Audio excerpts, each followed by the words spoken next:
Tonight, on The Big Story, the NBI director takes the witness stand and goes through the first round of cross-examination. Former Duterte ally attorney Melvin Matibag believes the vice president can make good on her threat to kill the president.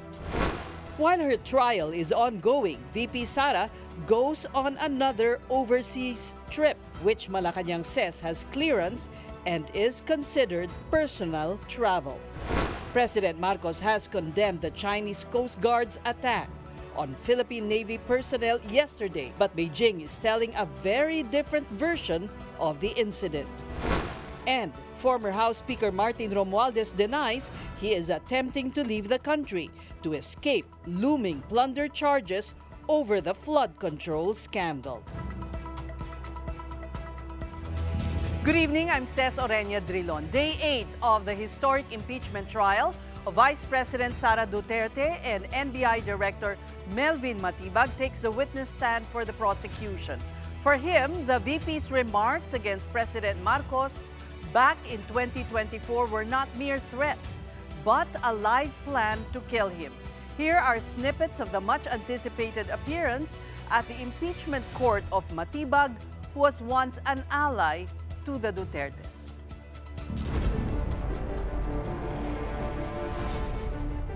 Director Matibag, the chair would like to remind and admonish you on behalf of the impeachment court to kindly avoid statements appertaining to individual members of this impeachment court.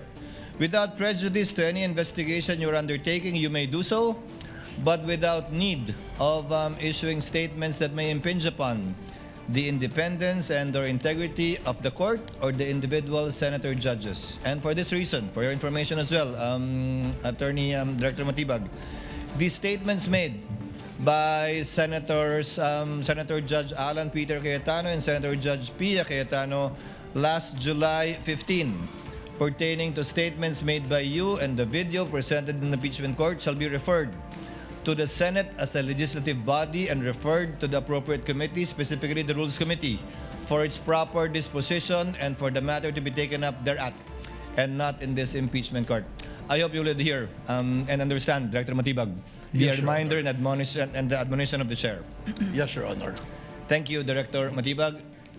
Sa ngayon po, ang aming pong investigasyon at ang task force is a continuing and active investigation of the threat to the President.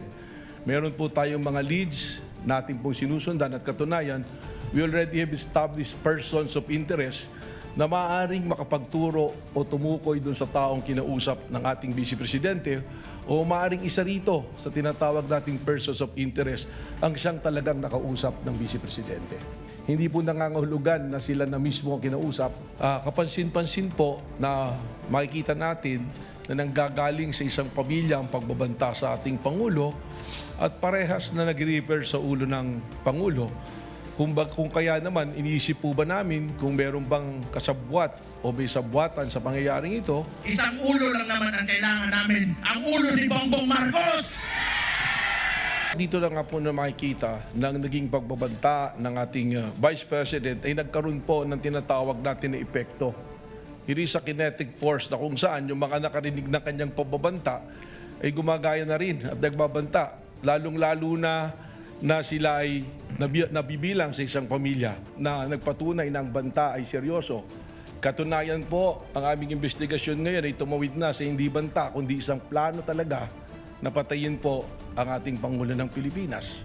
Sapagkat doon po sa ating mga inobserbahan na tinatawag nating open source intel, manilaw po roon ng ating Vice Presidente sinabi mismo na siya ay kumausap na ng papatay at pumayag yung papatay na yan sa ating Pangulo ng Pilipinas. Hindi na ito talaga banta, kundi isa na pong confession ng kanyang plano na pagpatay po sa ating Pangulo. Sapagkat makikita naman natin na sinabi niya na meron akong kinausap at pumayag ang kumausap para patayin ang Presidente.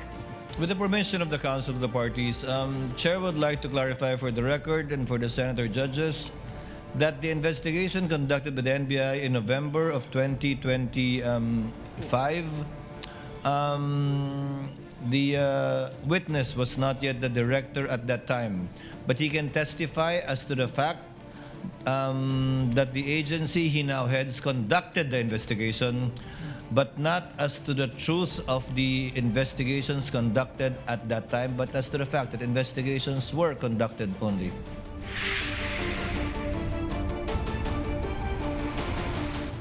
NBI Director Melvin Matibag's testimony in the impeachment trial of Vice President Sara Duterte was touted as a would-be bombshell. But today, just like the previous two witnesses of the prosecution, Director Matibag simply maintained that the statements of the VP against President Bongbong Marcos were serious, though he added that the alleged threat is also still active. Mobile journalist Merrimon Reyes followed Matibag's testimony at the Senate today. Merrimon, go ahead. Says NBI Director Melvin Matibag testified earlier that the agency no longer treats the Vice President's alleged statements as just mere threats, but as a confessed possible plan to assassinate President Ferdinand Marcos Jr., First Lady Liza Araneta Marcos, and former House Speaker Martin Romualdez. He said any threat against the president is also a threat to national security, as it could lead to public disorder, instability, and the destabilization of both the government and the country. This was the primary reason why, aside from the 2024 probe, the NBI created a special task force in April this year to further investigate the alleged threats. Due to the broad scope of the investigation, urgent need to address the alleged threats and the potential impact this could have on the stability of the government. This was further reinforced by a video from April, a live broadcast of a Rage Coalition rally where Davao City Mayor Sebastian Duterte, the VP sibling, was heard saying, quote, "Isang ulo lang naman ang kailangan namin, ang ulo ni Bongbong Marcos." Matibag described this as a kinetic force, saying that people who heard the alleged threats were beginning to repeat similar statements, especially since those involved belong to the same family. He also noted that the live broadcast of the rally was viewed by around 691,000 people. The NBI also observed similarities between the mayor's remarks and statements attributed to the Vice President's November 2024 online press briefing and other similar statements regarding the president. According to Matibag, these developments suggest that the alleged threats were serious, active, and ongoing. The NBI also used the following as basis in factoring the VP's threats. First, pattern of violence, as seen on a played video from 2011 where Duterte, while she was still Davao City Mayor, punched a sheriff carrying a legal court order for a demolition at least 4 times. Matibag also read portions of the affidavit of self-confessed Davao Death Squad member, hitman, and retired police officer Arturo Las Cañas, narrating how Duterte is part of Oplan Tokhang's architects, allegedly ordering the kidnapping of supposed illegal drug users or criminals and burying them in quarries to avoid being exposed by the media. The next criteria satisfied by current information would be the gravity and seriousness of the threat and identity of those concerned, given that it involves the 2 highest positions in government. Duterte's possession of several firearms, her family's financial capacity and networks could also enable the alleged killing plan, Matibag pointed out. And if the president is removed from office or passes away, next in line is the vice president. This is also one probable motive that the NBI sees. Says meanwhile, during the cross-examination of the defense to Matibag, Attorney Mark Binluan questioned the NBI director's personal knowledge of the NBI's probe in 2024. Matibag answered he has no personal knowledge regarding this, given that he was only appointed into position this February 2026. However, he clarified that he read the investigation report, and Binluan also asked Matibag if the NBI is also investigating the supposed unaudited confidential fund of the president as alleged by the VP. Matibag said if there is enough evidence, the agency will not do a double take. He also said President Marcos does not have any role in the NBI's probe. Says. Merrimon, isang tanong na matagal nang inaabangan ay na masagot ay kung meron ba talagang nakausap ang bise na umano'y papatay kay Pangulong Marcos at ilang miyembro ng pamilya niya. Naimbestigahan na ba ito ng NBI, Merrimon? Says ang nasabi dyan ni Director Matibag, meron silang persons of interest who could lead them to the supposed etong individual na kinontrata ni VP Sara para doon sa assassination plot. Pero dahil ongoing daw yung investigation, yung verification nila, hindi nag-divulge ng specific details si Director Matibag kasi it may compromise yung ginagawang paghahanap ng NBI. Pero ang malinaw sa ngayon, meron silang persons of interest who carry details possibly leading dito sa supposed contracted individual na pumayag naman daw.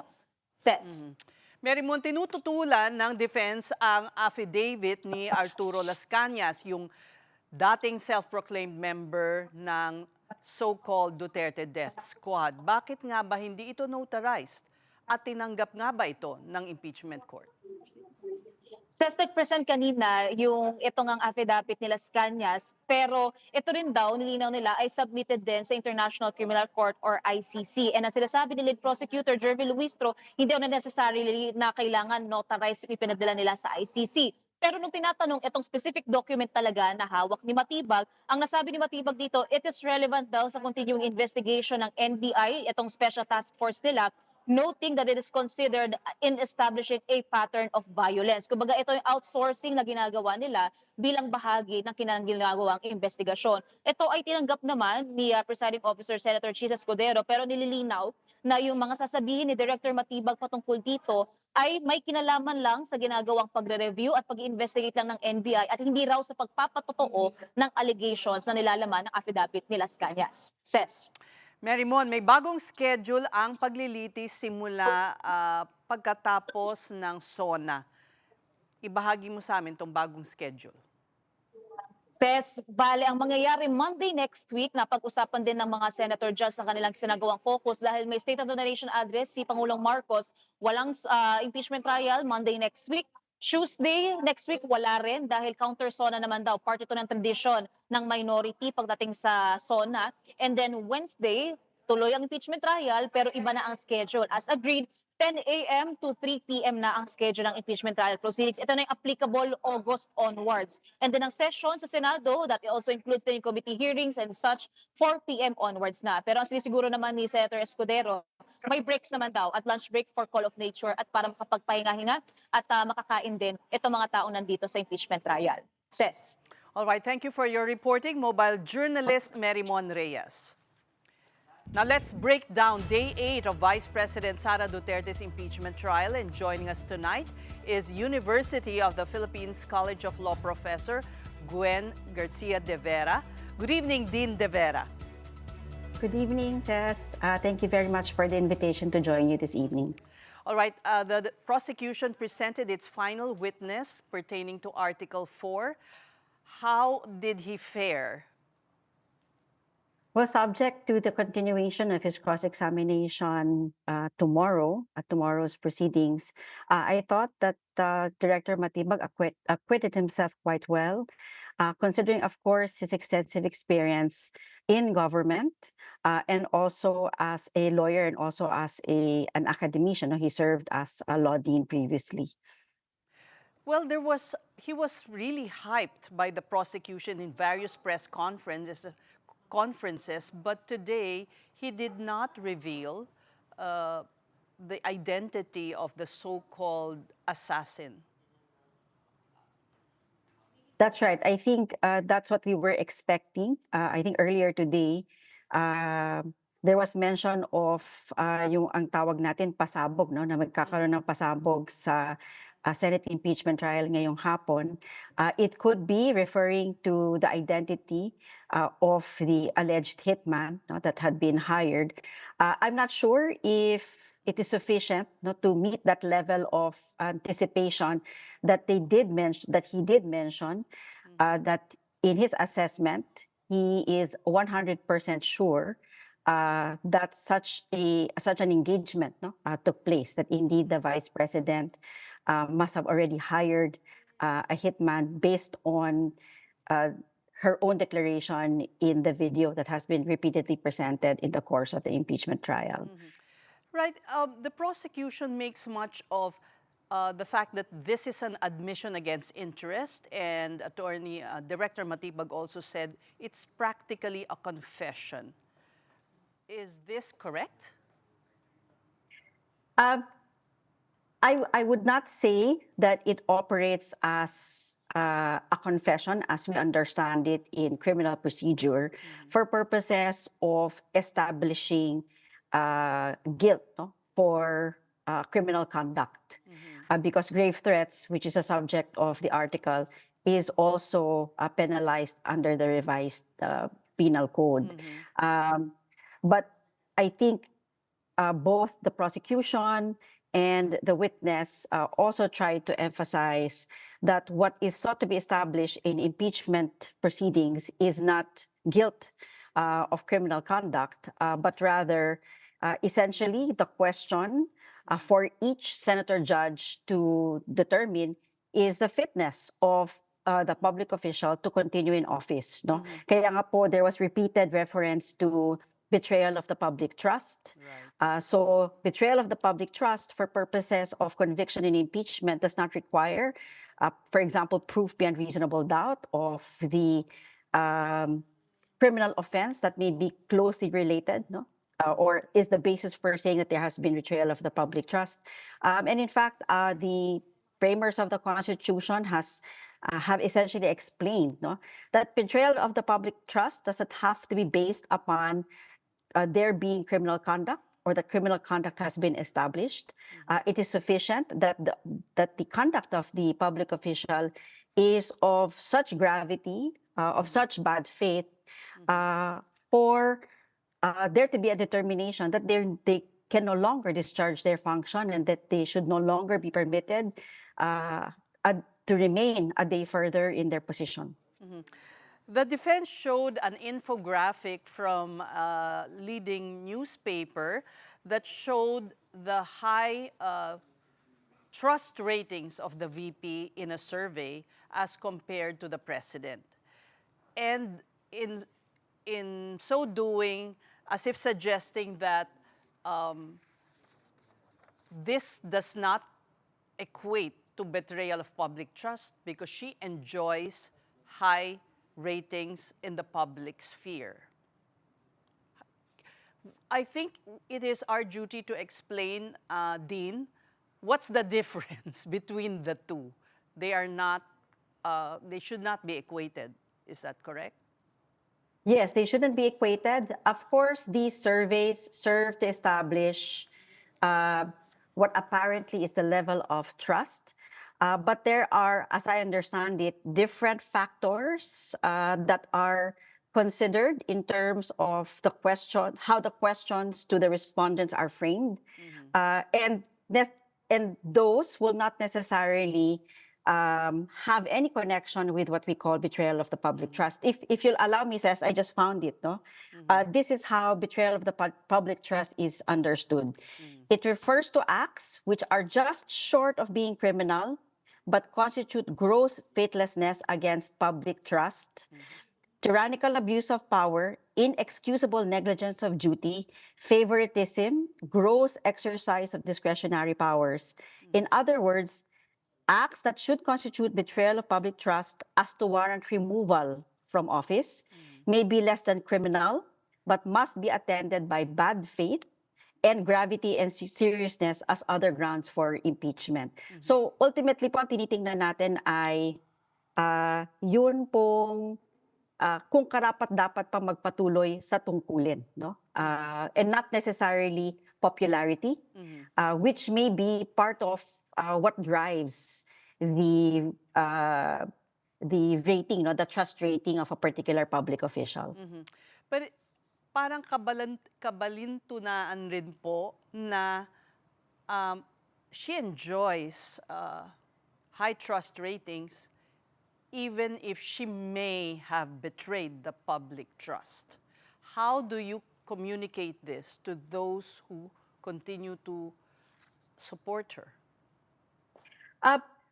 Well, you know, supporters are driven by different motivations. And that's particularly complex, I think, for our country and our culture, no? Where meron po tayong family, yung ating closeness within families, how we treat, for example, yung mga kababayan po natin, mga kasama natin sa isang region or kasama po natin sa isang probinsya, sa isang syudad, no? So may marami po mga ibang factors doon, no? Yung gaya po kung nasabi namin dati, no, sa UP College of Law, mahalaga lang po siguro na anyayahan natin, we should invite our fellow Filipinos to watch closely the proceedings as they unfold in the Senate and to keep an open mind and to try to understand, even though some of the concepts may seem complex. But at the end of the day, we are all hopeful that in discharging their function, no, as the impeachment court, they are actually helping the public understand, one, yung kahalagahan po ng mapapagkatiwalaan po natin. No, hindi po kasi ang tiwala po sa isang lingkod bayan ay hindi po katapos yan dahil po sila ay popular, no? Kasi maaari pong popular ang isang tao, pero yung kanila pong kakayahan na maglingkod ng tapat, baka naman po hindi maipapakita ng dahil lang po sila ay popular, dahil po baka meron tayong simpatya bilang kamag-anak, bilang kababayan. Yun po yung mga kasama doon. So mahalaga pong suriin natin kung ano ang mga pinapahayag dito sa Senate Impeachment Court. Pasensya na hindi tungkol sa batas yung tinanong ko, but din, Ay, very important po yun. Ang siguro idagdag ko din, Ses, no? Baka po kasi mahalaga pong binabantayan natin. Dahil po kasi itong ating Senate Impeachment Court, kakaiba po silang korte. Hindi po sila kamukha ng ating hukuman, no? At gaya po nung nangyari, hindi naman po ito bago sa atin. Marami na po tayong naging impeachment proceedings at nakadalawa na rin po tayong impeachment trial. Ngunit isa pa lang po yung nabubuo natin, yung kay former Chief Justice Corona. Pero kung babalikan po natin yun, yung ating impeachment court po kasi kahit tinatawag natin silang impeachment court, pag natapos po itong paglilitis, ang pagpapasya po, hindi po pagpapasya ng isang impeachment court, no? Magbibilangan po sila ng boto. Kaya po ang bawat senador po ay kanyang hukom, no? Parang each senator is a judge. And therefore, mahalaga din pong bantayan kung makikita natin kung ano yung mga conclusion that they are forming based on their questions in the course of the trial. one final question, Dean. There was much argument over I don't know if I can call it an affidavit of Las Cañas, which supposedly is also with the ICC. Now, should Senator Pia Cayetano enumerated the rules in evidence and why it should not be admitted, although the presiding officer already allowed its presentation and in fact, they marked certain passages. Ito po ba ay tama o mali? Ako po ay sang-ayon dun sa naging ruling ng ating presiding officer, si Senator Chis Escudero. Kung tama po yung pagkakaalala ko doon sa kanyang ruling, ang binanggit po niya ay ito ay maaaring tanggapin hindi bilang ebidensya o patunay doon sa nakasaad doon sa dokumento, no? Ang tinawag po nga nila dito ay affidavit ni Las Cañas, no? Hindi po maaaring tanggapin yon bilang ebidensya ng katotohanan nung nakasaad doon.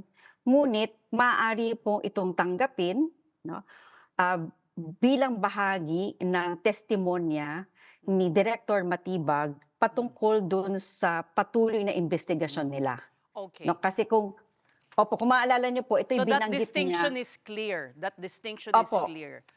Opo. So, nasa sa bawat senator judge na po yon kung ano ang ibibigay nilang bisa doon sa affidavit na yon. Pero malinaw naman po yung guidance na binigay ng presiding officer kung ano po ang kung paano po maaaring tanggapin yung dokumento na yon, no? Kung maalala po natin, nabanggit naman po ito ni Director Matibag upang ipaliwanag yung sinasabi, yung nabanggit po ng ating mobile reporter kanina na mga factors upang ipagpatuloy nila yung kanilang investigasyon sa NBI, no? Kasama na po doon yung pattern of violence at gravity at seriousness ng situation. All right, we thank you so much for your insights. University of the Philippines College of Law Professor and Dean, we must say, Gwen Grecia de Vera. Nako, maraming salamat po sa pagkakataon na makatulong po sa inyo at sa ating mga kababayan. Maraming salamat po. You're watching The Big Story on One News. When we return, we talk about overseas travel, which Vice President Duterte has taken and which her former ally, Congressman Martin Romualdez, is accused of trying to take. We have details next.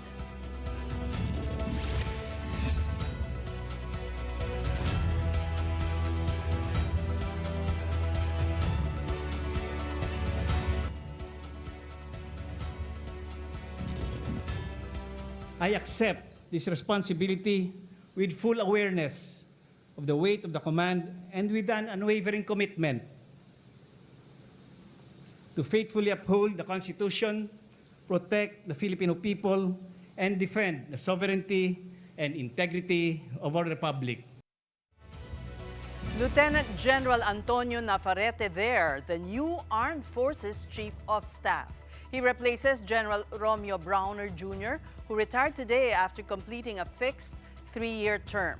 There were more appointments to the Marcos government, including Lieutenant General Donald Gumiran as new Commanding General of the Philippine Army and former Albay Representative Joey Salceda as Secretary of the Presidential Legislative Liaison Office.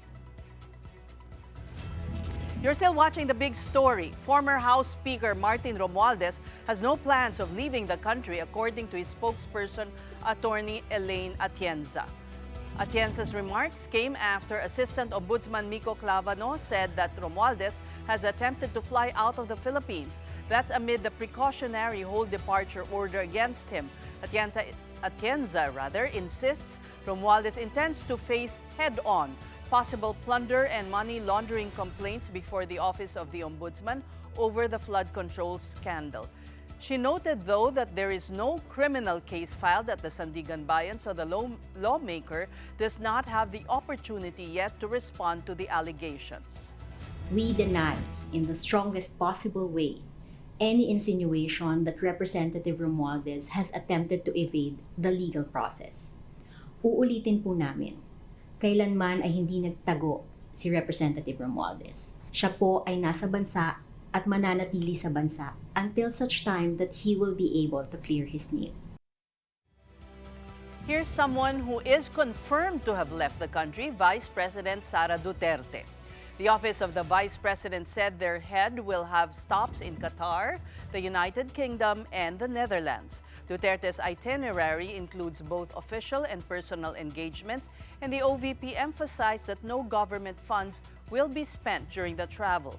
Malacanang has also given Duterte a travel authority from July 16 up to the 31st. According to Palace Press Officer Claire Castro, the requested trips to Qatar, Germany, the United Kingdom, Northern Ireland, and the Netherlands. When asked about the whereabouts of VP Duterte as her impeachment trial entered day 8, this is what her legal counsel, attorney Michael Poa, said. Sa ngayon, ang pagkakaalam ko, she is in The Hague, kung hindi ako nagkakamali, no? But she'll be back soon. Now the question is whether there's still a chance the Vice President will attend her own trial. And here is what Attorney Poa said. Wala po.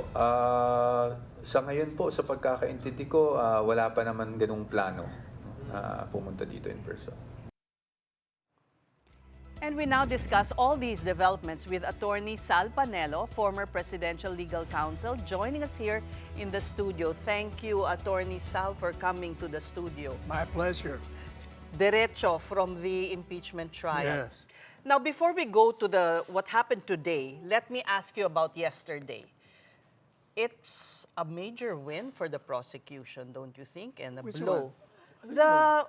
Yung sa pinayagan for all the financial records of the VP. Delikado rin sila doon kasi it could be a grave abuse of discretion. They can go to the Supreme Court and nullify it. And they will. Is this what you want the defense to do? Kung ako abogado, I will. But sabi naman ni Why Attorney is Powa, he will be studying, considering. That's why minadali Open yung daw journal. sila, open siya. That's why minadali nga yung journal today too, so they can study. But why is it grave abuse of discretion when actually the secrecy of bank accounts makes an exception? Pag may impeachment trial, pwede siyang buksan. Ang problema doon kasi, yung subpoena mo, can you imagine the records will have to go beyond the time? Because you have to establish nga Hindi yung pa pwede yun. baseline. Alam mo kasi, unang-una, tama yung pinupunto nila doon sa, yung isa sa mga senador doon, na kailangan, yung increase lang ng income mo sa salin, hindi yung po pwedeng maging basis mo to sue for ill-gotten wealth na it will lead to a betrayal of the public trust. Kasi, wala kang ebidensya outside of that. Kailangan, meron kang ebidensya. Nagbigay ng example si Senator Alan, tama yun. I-modify lang natin. Halimbawa, ang salin mo ngayong taon na ito, meron kang 20 million. Pero 5 years ago, ikaw ay mga 5 million lang. You mean pag lobo, hindi proof na ill-gotten or unexplained? Hindi, unexplained lang yon. Pero it's not ill-gotten. Kaya kailangan, bago mo pabuksan yon, kailangan meron kang ebidensya. Anong example? Meron kang 20M. Tapos nakalagay doon, meron kang isang kotse. Pero may ebidensya ka na, excuse me, LTO sabi, 5 ang kotse mo under your name. Sabi mo, 5 million ka, pero meron ka ritong lumalabas na meron ka pa palang pera. Madalit sabi, kailangan meron ka ng ebidensya dati. Otherwise, magti-fishing expedition ka eh. Kaya may grave Hindi abuse naman, doon. you're thinking it's a fishing expedition. Meron na silang nabuksan doon pa lang sa House Justice Anong Committee. binuksan nila, Alin? Yung AMLAC. Tinan mo yung sa AMLAC, di ba? Do you remember na meron silang inamin na nagkamali sila sa figure? Yung supposed to be 1 billion lang pala yun. Nagkaroon daw ng glitch. O di nabawasan ng 1B ang 6B. Pero ang hindi nila pinapaliwanag, transactional yon. Halimbawa, meron kang 10 million. 10 million na deposit. Tinime deposit mo.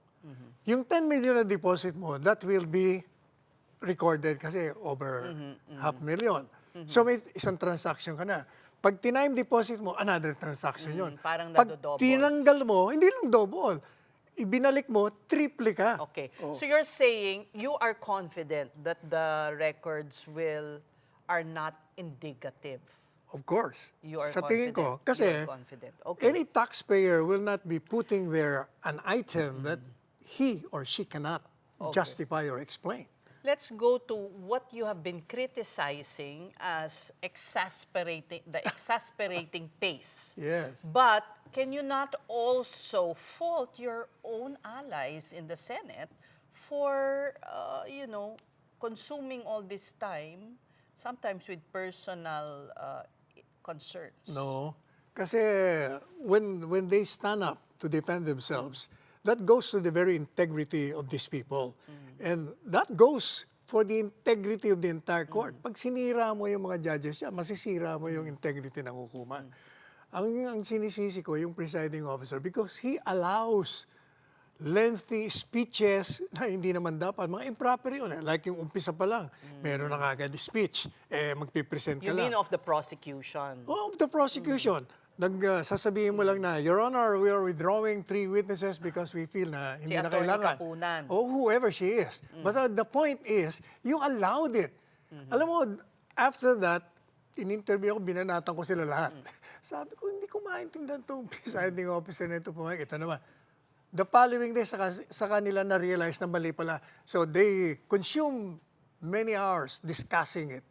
Sabi ko, pumayag kayo. Even the senator judge, sabi ko, you should have stood up there. sinabi mo, kinaulat mo attention ng presiding officer. Okay, now but it's improved. The pace has improved. You have to admit. Improve? Wala akong nakitang Okay, improvement. let's go to the witness, the final witness for Article 4. Director Melvin Matibag, a former ally of the Duterte Dutertes. Did the defense succeed in, hindi pa tapos ang cross, in chipping at his testimony and at his credibility? Unang-una, hindi siya dapat nila nilagay yun. Kasi walang kredibilidad yun. Pangalawa, isa-isayin natin. sige. Unang-una, bakit mo ilalagay isang testigo na wala namang personal knowledge doon sa mga investigasyon na ganap? Because he wanted to talk about his investigation when he assumed. Tingnan mo, lalong napasama nga. Kasi nung tinanong siya about the previous investigation, wala siyang participation, wala siyang kaalam-alam. Paano ka mag-iimbestiga ng sarili mo kung hindi mo nalaman yung background? O doon lang makikita mo na nakapokus lang sa siraan si Vice Presidente Inday Sara. Pangalawa, ilang columns ang binanatan niya si Inday, siniraan niya ng siniraan si Inday Sara. So madali sabi, galit siya. Tapos, tingnan mo na, yung asawa niya pa, Nag-sign ng correct. So dapat, complaint. alam mo, delikadesa, huwag ka na dapat doon kasi bias ka na eh. Pero wala namang kinalaman yung misis niya na pag-sign ng impeachment complaint sa trabaho niya bilang NBI director. Yan ang sabi niya. Pero tandaan mo, ang pinag-uusapan niya yung bias mo. Right. Asawa mo Okay. nandun eh. Okay. Ano ba yung dahilan ng falling out from being an insider? Anong dahilan ng Actually, falling hindi ko out? alam. Gusto ko nga sabihin, ano nangyari sa'yo? hindi hindi pa kami mo alam? nagkakausap, hindi ko alam eh. Nashock nga ako nung una ko mabasa yung column niya, binabanatan niya ng konsusida. Sabi ko, nangyari dito? Kasi tinulungan namin to, pati yung asawa niya, nagkampanya pa ako sa asawa niya. Kaya nashock ako. Hindi ko alam talaga yung story. So, you're saying na yung kanyang testimonya, pinagmukhang biased siya. So, walang halaga? Walang halaga. Hindi lang bias, kundi napakita ron na talaga nagpo-focus lang sa kay Inday Sara. Kasi maganda yung, kung napansin mo yung tanong ni Senador Alan, o sabi niya, may 3 bahagi doon na napaka-importante. Nakita ron na maraming corruption, meron doon na sinasabi. How do you distinguish which of the parts of that press conference are true? Hindi yun ang tanong eh. Ang tanong niya, anong binigay mong halaga doon sa 3? Yung merong threat sa buhay niya, yung nagkontrata siyang sinasabi mo, at saka yung corruption. O, yun na nga. Ano yung sabi niya? nagsisiwalat siya ng corruption. Ano sabi niya? Kasi ang punto ni Senator Alan, dapat lahat yan inimbestiga mo. Ay, ang sinabi niya, hindi, doon lang ako doon sa isa. Ikaw ba ang kinukonsulta nila? Hindi. Kasi nagtutugma ang inyong Hindi. Okay, punta... Hindi, bago pa nangyari. Yun na ang aking ever since, yun ang mga komentaryo ko. But, sabi ni Director Matibag, that's practically a confession of Sus Maria Josep. the VP. Paano naging confession And yan? the Duterte family all of them have issued threats against the president. Sus Maria And parang Josep. pare-pareho yung ulo, yung talagang... Tingnan mo, sige. ano sabi ng prosecution, will establish a pattern of violence. Anong pinisinta niya? Yung panununtok Sa sheriff. O, hindi- After that, ano pang violence? So where's the pattern? Isang insidente lang yun. Hindi, yung kay Las Cañas. Anong kilas kanya? Yung, Mabuti affidavit. binanggit mo yan. Yes, because I really My want to goodness, ask you. this presiding officer, excuse me, Chisa, you're a walking disaster pagdating sa pag-preside mo. Kasi hindi mo dapat pinayagan niya. It was just a scrap of paper, my goodness. Tapos sasabihin mo, no, part of the testimony lang yan, not the truth. Excuse me. Yung mga nakikinig dyan, kahit yung mga senador, hindi nila titingnan yung the truth or the falsity. Ang narinig nila, sinabi, Yes. nasa isang affidavit, Yes. paniniwalaan nila yon.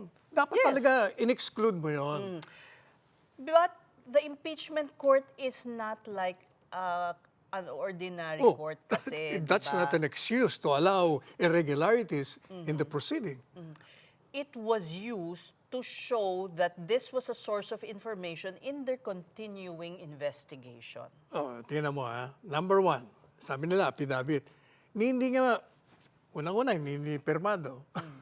Pangalawa, hindi notaryado. Now, my question is, how do you know that that paper is the exact reproduction of the affidavit? In the ICC. Correct. O, sige nga, napatunayan ba nila? Hindi. Pumayag naman itong si presiding officer. But with the reminder to his Naku, hindi po pwede yan, sis, Diyos ko. Pag yan Tignan ang sinabi natin mo, kung anong- yung nanunood, hindi yan iniisip yan. Ang naririnig nila kung ano siya, uy, grabe pala. Oh, But ganito. hindi ba talaga niya sinabi yon? Ang alin? Hindi nga natin alam because hindi mo nga alam kung that is the exact reproduction of Okay. the affidavit they're Now, referring to. But, Attorney Sal, we have to distinguish. Huwag nating Between? i-mislead ang mga tao na ang approval ratings ng mga survey does not indicate na, kumbaga, absuelto na siya sa betrayal of public trust. Bakit may betrayal of public trust? That is one of the Kasi- allegations in the impeachment Kasi complaint. sinasabi nila may crime. Di ba? Yes. Sabi nila may grave threats. Yes. Paano naman nagkaroon ng grave Hindi threats? lang grave threats, apat yun. O, even, kahit na, sabi mo may inciting to sedition. O, tingnan mo sa inciting to sedition. Also, public funds, misuse of public funds. Wala pa sila doon. Dalawa Yes, pa lang yes. ang pinoproba Okay, nila. right. Puntahan natin yung dalawa. Inciting to sedition.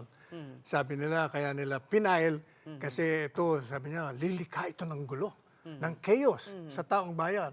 O tinanong ni Robin Padilla, sabi niya, mula nung sinabi ni BP Sara yung mga sinasabi mong inciting to sedition, meron na, tinanong niya yung NBI, yung second NBI, meron na ba kayong mga reported seditious acts committed by groups of people? Question, ang answer, none. Nakita mo ba si Inday Sara na nagpunta sa mga rally na nangihikay? Wala. Ang answer niya rin, none. Okay. Ganon din na itong si Matibag. O madali sabi, nasaan ang inciting to sedition? Yung grave threats naman. Okay. O, tika muna. Sige. Kaya importante kasi itong grave threats eh. Oo. Alam po ninyo, hindi grave threats. Kasi nga, dapat kasi pag nag-iimbestiga, tingnan mo yung background, yung mga kalakaran that triggered your outburst.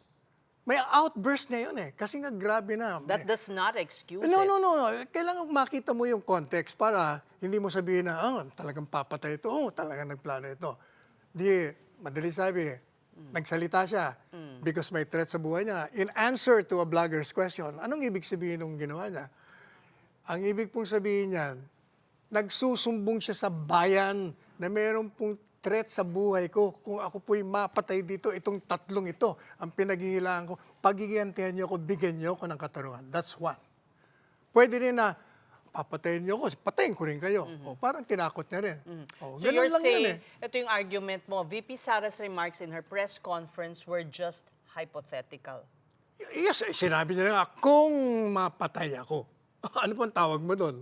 It's conditional and hypothetical. Where do we draw the line between a passionate political commentary and a statement that actually puts the president's safety at risk? Unang-una, kailangan tingnan muna yung context. Yung context, yung di ba? Kaya yung dalawa, tinatanong nila, inimbestigahan mo ba ganito? The three Puro naman sila witnesses hindi. said it was absolute. Ay, Diba?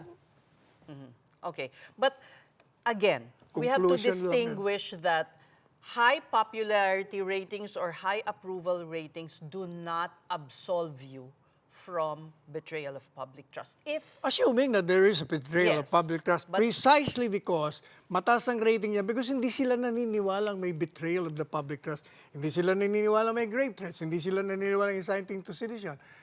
That survey reflects the I think disbelief that of the survey people. was before the Kahit, impeachment. pupusta ako sa'yo, subsequent, ganun din ang lalabas, mas Okay. mataas pa. Pero are you that confident in Yes. in the succeeding articles? Yes. Na puro kasinungalingan ang lalabas. You know, Yes. Attorney Sal, the danger is that are we numb? Are we, ganito bang gusto natin sa leader natin na nagmumura, nagtetreten, nananapak hindi. ng ano? Napansin mo, teka muna, napansin mo ba yung testimonya ni Matibag kanina? Di ba meron siyang isang issue na nagmumura din siya? Hindi niya nga masabi. Nag-sorry siya. Hindi, the point is, merong ganong panahon na mag-outburst ka. Correct. na hindi naman intention mo na gumanon. True. Eh, May di yun. meltdown tayong That's lahat. an example. But, Oh. admit and say sorry. Bakit naman say so? Bakit mag-sorry? Talagang inilalabas mo yung sarili mong ano? Nawala ka sa wisyo, hindi ka Hindi magsusorry. naman. I don't think nawala siya sa wisyo. Nag-threaten ka? Hindi nga siya nag-threaten. Nagsusumbong siya sa bayan. Tulungan niyo ako. Ako'y papatay nitong tatlong ito. Iganti niyo ako. Bigyan niyo ako ng katarungan. Yun ang context nun. Gusto natin ng leader na ganyan. O bakit naman hindi? Isang insidente lang naman yan. Kung titingnan mo yung kanyang achievement, ang dami as Vice Mayor, Secretary, Vice President. Well, Kaya nga mataas ang rating eh. Kung hindi ba, di bagsak na bagsak yan. Pareho ng presidente natin. Bago mag-impeachment, Oo. tignan natin. But you are confident that in each article, she will prevail. Unang-una, wala naman talagang... Okay. It's really a plan. The underlying purpose is to remove her from office and to disqualify her from running as presidential candidate in 2028, which, alam nilang lahat, mananalo sila.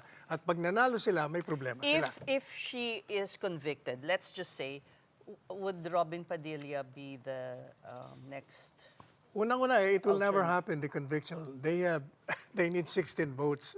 13 lang nga sila. Mababawasan pa. Kahit anong gawin nila, wala yan. Kulang ang minuto sa programa namin para sa'yo, but we thank you so much for coming in the flesh, Attorney Sal Panelo. Hanggang Thank you. sa uulitin. Basta ikaw, anytime. This is a big story on One News. Coming up, President Marcos meets with the Chinese ambassador to Manila on the heels of the so-called Ayungin assault that left a Philippine Navy personnel seriously injured. Stay tuned.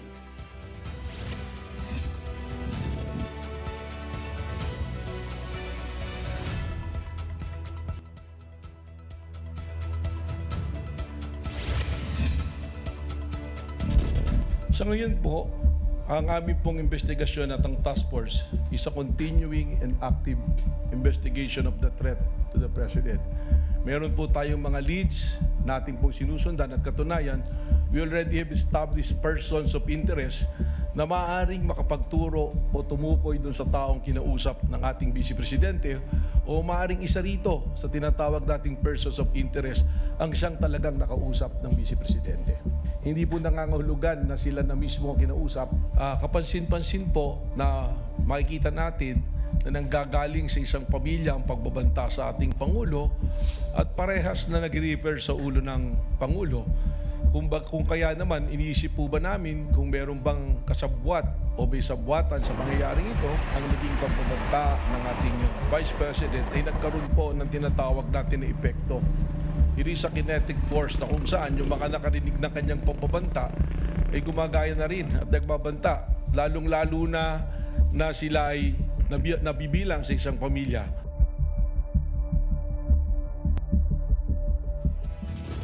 You're watching the big story here on One News. It's a battle of narratives now after a maritime clash between the Chinese Coast Guard and the Philippine Navy on Monday, July 20. The Armed Forces of the Philippines said a CCG rigid hull inflatable boat aggressively approached the BRP Sierra Madre, which Filipino personnel tried to drive away.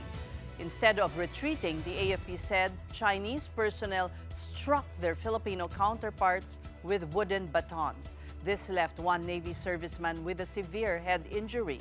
The Chinese embassy, however, claimed otherwise. It said Filipino personnel started the confrontation, adding, quote, start a fight and then play the victim.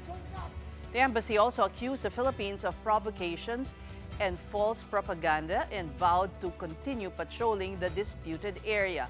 For their part, PCG spokesperson Rear Admiral J. Tariela described the attack as barbaric and inhumane, while the AFP said the Chinese vessel's close approach was already a provocative act. And this is the part of the video na hindi ipinakita ng Chinese Coast Guard because they are hiding what really happened dito sa insidente na to. Sa mga sunod-sunod na kasalanan ng China sa sambayan ng Pilipino, nakakagalit na to. After the racist video na tinawag ng mga Pilipino na unggoy, ngayon naman binabaliktad na naman tayo ng China na tila sila pa ang may legal jurisdiction to conduct maritime law enforcement sa loob ng ating exclusive economic zone. Talagang very disappointing, nakakagalit. So nung nalaman na nag-anchor yung China Coast Guard ship, yung mga tropa sa BR 57, Sierra Madre, they gave more attention to that. Nung nakita nag-launch ng rubber boat, ng RIB, nag-prepare na rin sila. At itong RIB, itong China Coast Guard na RIB, dumikit up to 20 to 30 yards sa ating BRP Sierra Madre, which is unusual. This was already a provocative act, yung pagdigit ng ganong kalapit to take videos and pictures.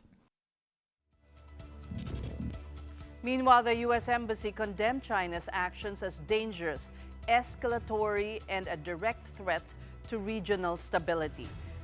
This maritime crisis coming days after China Daily's AI video depicting Filipinos as monkeys is expected to dominate the high-level ASEAN meetings in Manila this week. In Malacanang, President Bongbong Marcos met Chinese Ambassador Ching Chuan a day after the Ayungin Shoal incident. Palace Press Officer Claire Castro said the meeting involves national security. This is the first time the chief executive sat down with Ching since his arrival in Manila last December.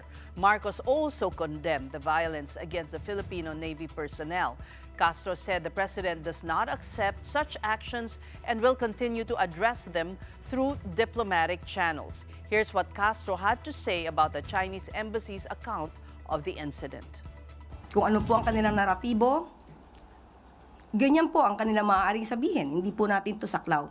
Pero ang pinaninindigan po natin, kung ano ang karapatan natin, at kung anong dapat lamang gawin ng ating mga opisyal at mga Filipino personnel pagdating po dyan. So, sinusuportahan po natin ang mga ginagawa ng ating mga Filipino officials.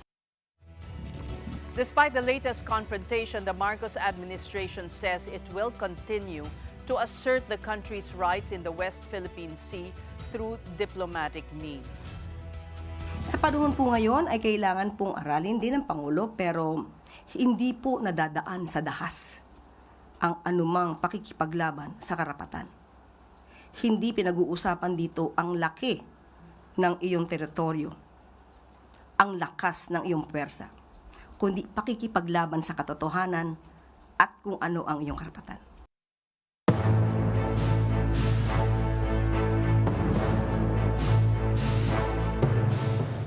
6 days to go before President Bongbong Marcos's fifth State of the Nation address.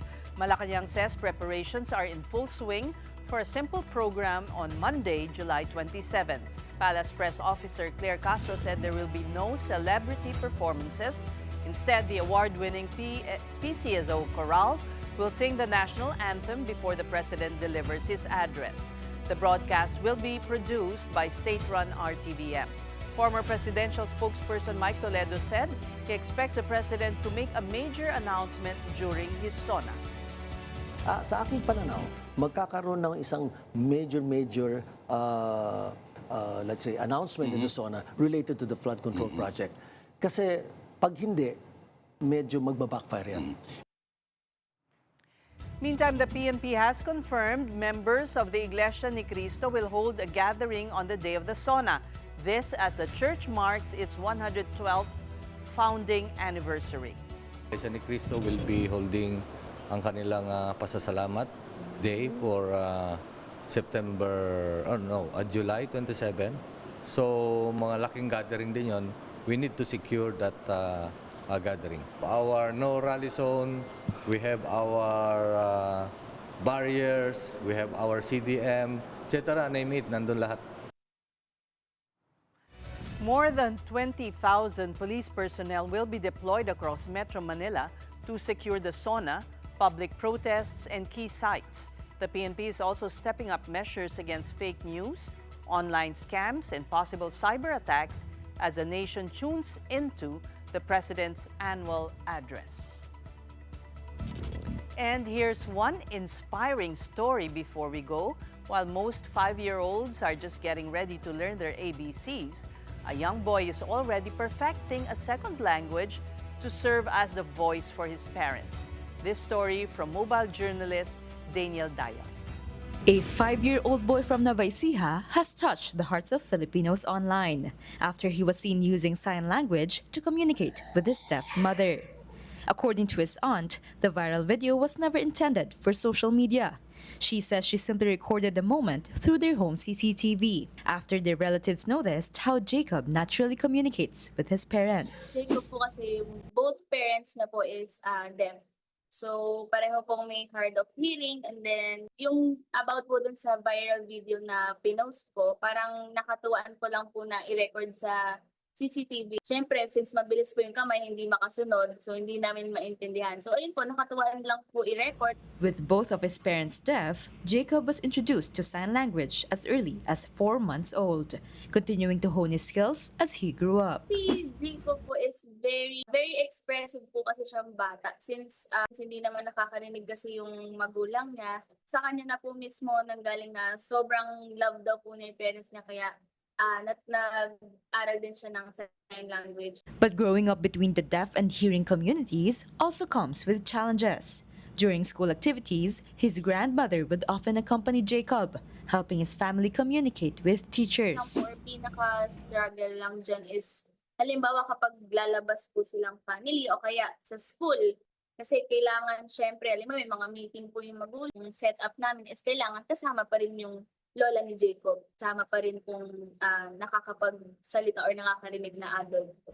Today, Jacob has become the bridge between his parents and the world around them, patiently translating stories one sign at a time. One time, kasi di ba pag CCTV pwede kang magsalita. So one time po nakita ko lang silang dalawang magnanay na nakaupo. Kinausap ko po si Jacob doon sa CCTV. So nagkukwento ako, tapos ang ginawa niya po, tinranslate niya kung ano yung naririnig niya doon sa mother niya. So para lang maintindihan ng mother niya kung ano sinasabi ko sa CCTV, ayun, sinign language na po. So yun, parang, ayun, very touching lang din po. And with the video out online, the family hopes Jacob's story continue to inspire others, reminding people that love can be expressed in more ways than one. Kapatid Mobile Journal, Daniel Dayao, we are One News. Way to go, Jacob. And those are the big stories this Tuesday, July 21st. I'm Ces Orenia Drilon. Kapatid, we are One News, your side all the time. Good night.